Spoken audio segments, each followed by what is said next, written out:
Ahoy there, cruisers! We're setting sail on a deep dive today, all about packing for a Disney cruise. Like, how to pack, like a pro, So you've got all the magic and none of the stress. Ooh, I like that. All the magic, none of the stress. Yeah. And to help us navigate, we've got our trusty guide, the ultimate Disney cruise packing guide. This thing is like the treasure map to a perfectly packed suitcase. Yeah. There's so much in here. Stuff even I didn't know, and I've been on a bunch of these cruises. Right. It's way more strategic than I thought. Like, you think those staterooms are huge, but, They're not. they're smaller than a standard Disney World hotel room. Yeah. And they don't have tons of drawers either, which is wild. So you got to be strategic with your packing. Big time. Speaking of strategy, our guide is all about packing cubes. Oh my gosh, yes. Like these little lifesavers. You a fan? Packing cubes are everything. They're like mini drawers inside your suitcase, tops, bottoms, swimsuits, everything's got its place. And they squeeze all the air out of your clothes so you can fit so much more. And no more digging through your whole suitcase to find that one sock. Right. Another game changer from the guide. Stash your suitcases under the bed. Seriously? Why didn't I think of that? It's genius. So much more floor space. Especially if you've got the whole family in there. Okay, suitcases stowed, packing cubes in action. Now, what about all the stuff Disney provides for you? I was surprised by how much they actually have. It's a lot. Towels, linens, hand soap, even a hairdryer. All the basics. Plus, life jackets, those comfy robes everyone loves, and a safe for your valuables. So you can leave all that bulky stuff at home. Totally. Lighten that load.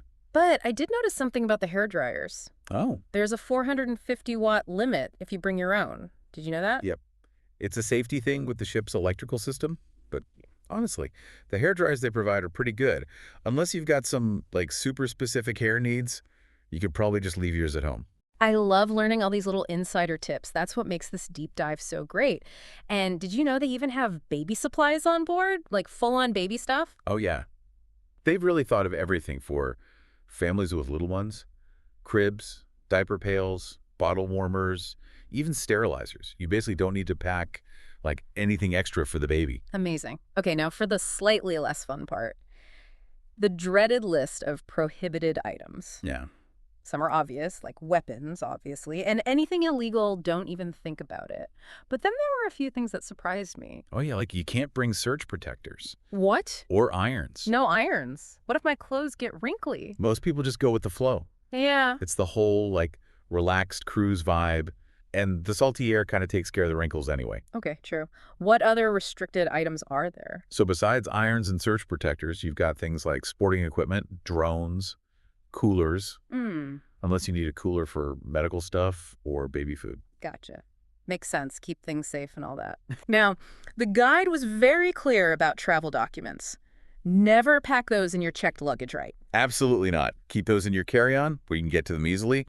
Passport or citizenship proof, photo ID, your cruise confirmation, the port arrival form, travel insurance info too. Okay, got it. Oh, and any authorization forms if you're traveling with kids who aren't yours. Right. Just in case. All right, so picture this. It's embarkation day, you're at the port, and you are ready to set sail. The excitement is real. What else do we need in that carry-on bag? Besides all those documents. Yeah. Your phone, obviously. Chargers, a power bank. Yeah. Because, trust me, you do not want a dead battery when you're trying to capture all the magic. Oh, and download the Disney Cruise Line Navigator app. The Navigator app, that thing is a lifesaver. I used it for everything on my last cruise. It tells you everything that's happening. You can book dining reservations, chat with your group. It's basically your cruise BFF. Totally. Right. And, just in case you want to head straight for the pool deck, toss a swimsuit and cover up in there. And sunglasses. Yeah, sunglasses, sunscreen, a hat. All the essentials for soaking up that first bit of sunshine and sea air. There's nothing like that feeling. Pure magic. Okay, so we've nailed the embarkation essentials. Now let's unpack the main luggage. What kind of clothes should we be packing for a Disney cruise? What's the vibe? It's kind of like packing for a theme park vacation, but with a touch of elegance. Okay, I like that. For daytime, think comfy clothes. T-shirts, shorts, sundresses. Basically, whatever you'd wear to a Disney park works for exploring the ship and those amazing port adventures. Gotcha. And swimwear, obviously. Definitely. Pack at least a couple of swimsuits, flip-flops, a hat, sunglasses, and don't forget a light jacket or sweater for the evenings. Oh, good point. It can get chilly on deck at night. Yeah. And sometimes the dining rooms are a bit chilly, too. Speaking of dining, Disney cruises have a dress code for dinner, right? They do. Most nights are what they call cruise casual. What does that mean exactly? Things like khakis, collared shirts, maybe a dress. Yeah. But then there are the formal nights. Ah, yes, the formal nights. Everyone talks about those. What do you wear for that? Something a little more fancy. A cocktail dress, a suit, or dress pants with a button-down shirt. Don't forget dress shoes and some accessories to complete the look. You'll feel like you're walking the red carpet. I love it. It's fun. I'm already picturing myself twirling around the deck. Oh, and the guide also mentions themed nights like Pirate Night and Marvel Day at Sea. Those are so much fun. Definitely pack a costume or themed outfit if you want to join in. Okay, so we're packing for a theme park, a fancy dinner, a costume party, all in one suitcase. It's an adventure. It is. And speaking of adventures, what about those exciting shore excursions? Shore excursions. Now, those are a whole other adventure. Like, you're getting a bonus vacation within your vacation. Right. And the guide actually suggests booking them in advance, especially if you're cruising during peak season or have a specific thing you really want to do. Yeah, good point. Don't want to miss out. Totally. But, not everything has to be pre-booked. The guide also talks about how a lot of the ports are easy to just explore on your own. Many of them are right there when you step off the ship, so you can just wander around, get a feel for the place. And maybe find some hidden gems the tour groups don't know about. Exactly. Plus, it's easier on the wallet. Speaking of wallets, let's talk about that cruise budget. Sometimes I get so caught up in the excitement that I Forget about the practical stuff. Totally. So any tips from the guide on keeping those vacation finances in check? Oh, for sure. One of the big ones is to prepay for as much as you can before you sail. Ah, smart. Like gratuities, beverage packages, even those shore excursions we were just talking about. Mm. Get it all squared away up front, and you're less likely to have surprises on your final bill. Way less stressful. It's like I can actually relax and enjoy the vacation knowing those big expenses are already taken care of. Exactly. And speaking of saving money, the guide points out that Disney has a ton of awesome complimentary dining options. You really don't have to spend extra to have some amazing meals on a Disney cruise. That's good to know. The rotational dining system means you get to try a different themed restaurant each night, all included in your cruise fare. I love that. It's like a culinary adventure that unfolds throughout the week. One night you could be at like an elegant Art Deco supper club. The next, you're in a magical, enchanted forest. It's wild. And what about those more casual spots like cabanas? Cabanas is amazing. Pinocchio's Pizzeria is always a hit, too. Those are perfect for a quick bite or a midday snack. Ooh, pizza. And don't forget, room service is available 204/7. Wait, seriously? Yep. Oh, man, dangerous. I know, right? But for a really special dining experience, the guide suggests checking out one of the adults-only specialty restaurants. Oh, yeah, they have a little extra fee, right? Are they worth it? From what I've heard, totally worth it. Palo's the one everyone raves about. Exquisite Italian cuisine and amazing ocean views. And then there's Remy, which is inspired by Ratatouille. Apparently, it's super immersive and just like a whole experience. Okay, I'm sold. Adding those to my list. But before we get too lost in all that delicious food, we should probably talk about gratuities. It's something I know a lot of people have questions about, especially first-time cruisers. For sure. Gratuities are basically a way to thank the amazing crew members who are working so hard to make your cruise special.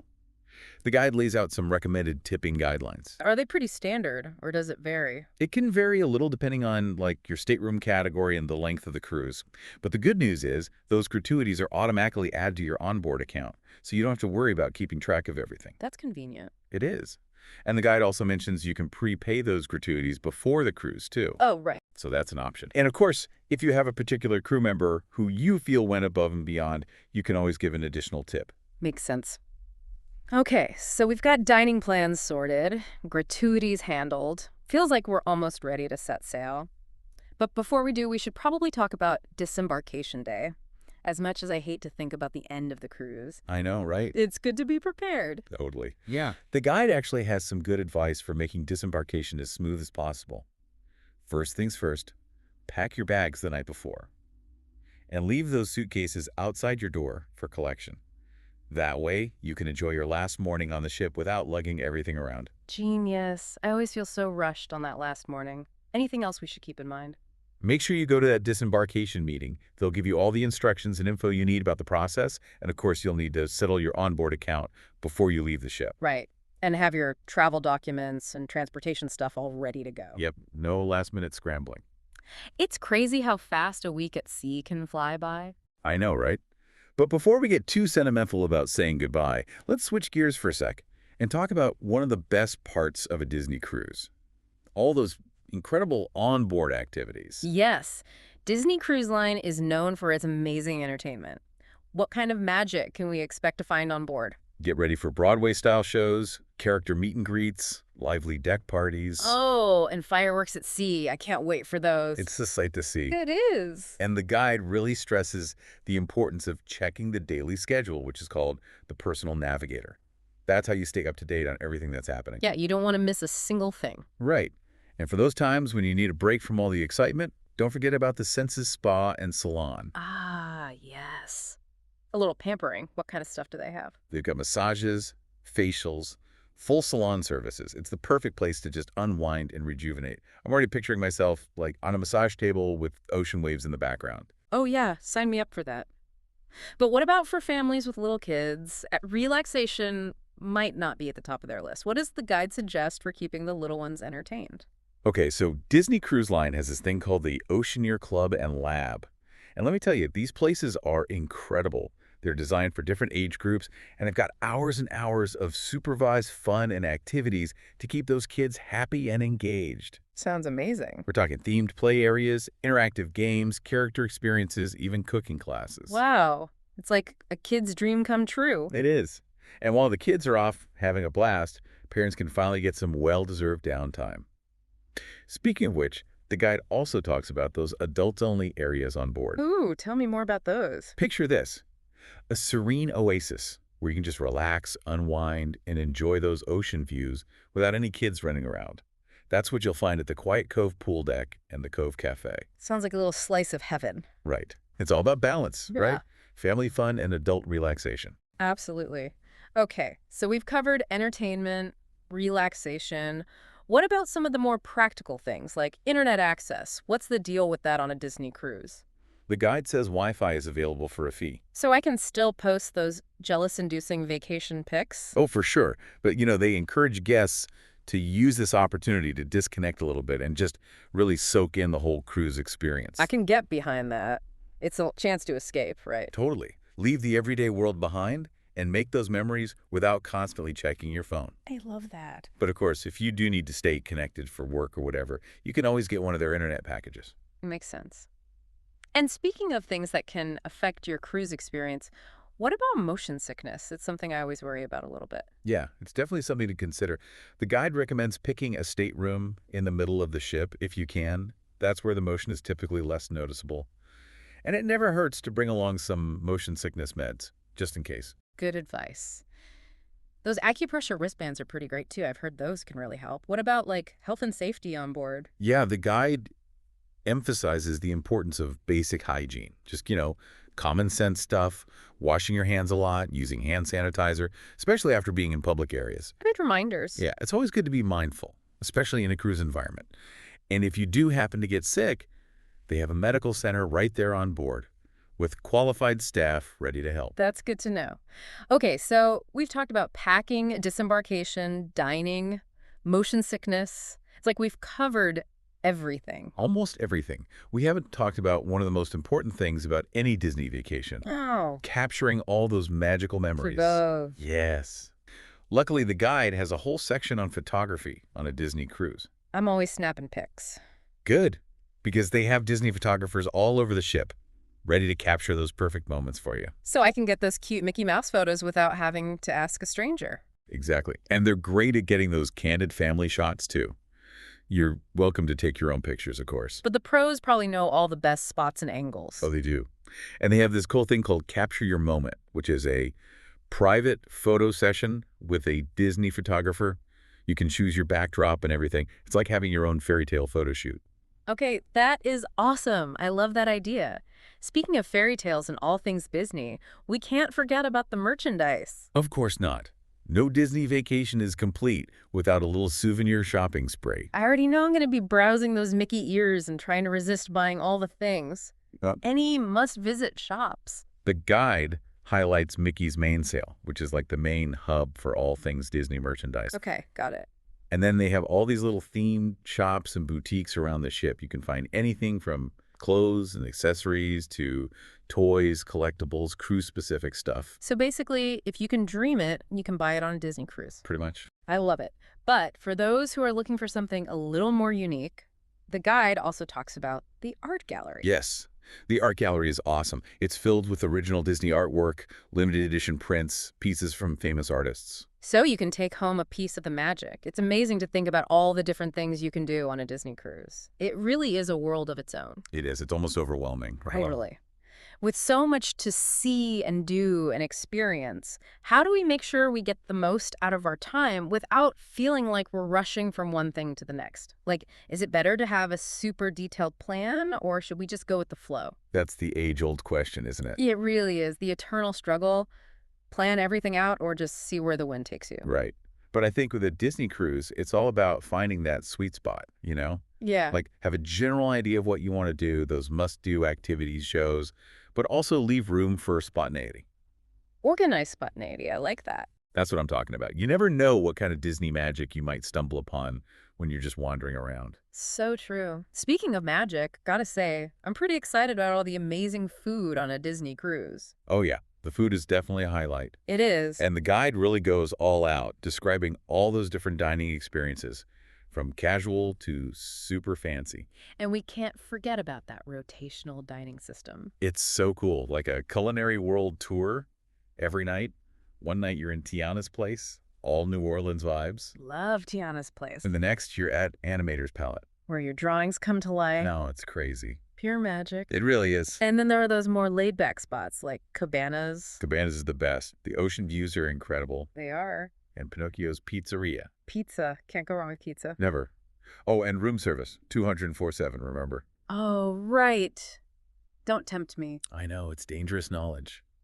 But for a really special occasion, you got to try one of those adults-only restaurants. Yeah, the guide mentioned those. Paolo and Remy, right? Yep. Paolo is Italian, and Remy is inspired by Ratatouille. They sound incredible. They really are. The atmosphere, the service, the food, totally worth the splurge. Okay, convinced. Adding those to my list. But before we get too carried away with all the fancy dinners, we should probably talk about gratuities. Good point. It can be a little confusing, especially if you've never been on a cruise before. Yeah, but the guide does a good job explaining it. Basically, gratuities are just a standard way to show your appreciation to the crew members. They work so hard to make your vacation amazing. Right. The guide gives recommendations for tipping amounts, but like we talked about before, those gratuities are automatically added to your onboard account, so you don't have to worry about carrying a bunch of cash around. Makes it super easy. And you can always give an extra tip if someone's really awesome. Exactly. Always a good idea to show your appreciation. Okay, I know it's not the most fun thing to talk about, but we should probably touch on disembarkation. Ugh, the end of the cruise. I know, but the guide gives some good tips for making it as painless as possible. Yeah, like packing your bags the night before. Yes, game changer right there. And leaving those suitcases outside your door for collection. That way, you can enjoy your last morning on board without having to lug everything around. Smart. And make sure you go to that disembarkation meeting. They'll tell you everything you need to know about the process and the timing. Okay, good to know. And then just have all your important stuff ready to go, like your travel documents and transportation arrangements. No last-minute panics. Exactly. Wow, we have covered so much in this deep dive. I feel like a Disney cruise expert now. Me too. And honestly, I am so ready to book my next cruise ASAP. Same here.